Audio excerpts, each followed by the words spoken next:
Hello সবাইকে, কেমন আছো সবাই? আশা করছি খুব ভালো আছো, আর আমিও কিন্তু খুব ভালো আছি। আর সামনে সরস্বতী পুজো, আর তোমাদের সাথে ভিডিও শেয়ার করব না সরস্বতী ঠাকুর নিয়ে, এরকম কিছু হতে পারে?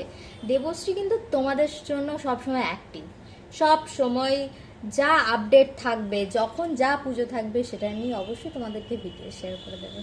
এটাই হচ্ছে তোমাদের দেবশ্রীর কাজ। যাই হোক, আমি আজকে খাতার উপর কিন্তু আঁকছি না, তোমরা সবাই জানো আমি একটু ইউনিক আঁকতে ভালোবাসি। আগের বছর আমার ইউটিউব চ্যানেলে দেখতে পাবে, দেবশ্রী আর্ট সার্চ করো। ইউটিউব চ্যানেলে হচ্ছে আমার একটা মাটির বাটির ওপর সরস্বতী ঠাকুর রেখেছিলাম। তো সেটার ফটো আমার তখন নেওয়া ছিল না, আমার ফোনটার একটু প্রবলেম ছিল, সেরকম ফটো ফেসবুকে শেয়ার করা হয়নি। তো সেটার ভিডিও কিন্তু অনেকেই দেখেছো, যারা যারা আমার ইউটিউব চ্যানেলে রয়েছে তারা দেখে আসো। আর আজকে কিন্তু আমি এই ব্যাগটার উপর আঁকবো, এই ব্যাগটার উপর। যাই হোক, কারা কারা দেখতে চাও অবশ্যই কিন্তু কমেন্ট করো। আর এটা পুরো শেষ পর্যন্ত ভিডিওটা বানিয়ে তোমাদের সাথে শেয়ার করব।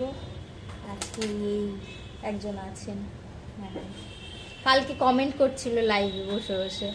যাই হোক, এখন এটার জন্য আমার লাগবে পেন্সিল, রাবার কালার আর একটা টেপ, যার জন্য ওটাকে আমি স্কোয়ার করে রাউন্ড করে যেরকমভাবে টি শার্টে বানিয়েছিলাম সেরকমভাবে বানাবো, যাতে বর্ডারটা ঠিকঠাক থাকে, কালার না বেরিয়ে যায়। ব্যাস এইটুকুই প্রসেস তোমাদেরকে বললাম ফার্স্ট স্টেপে। এবার সেকেন্ড স্টেপে আমি তোমাদের সাথে শেয়ার করে দেবো।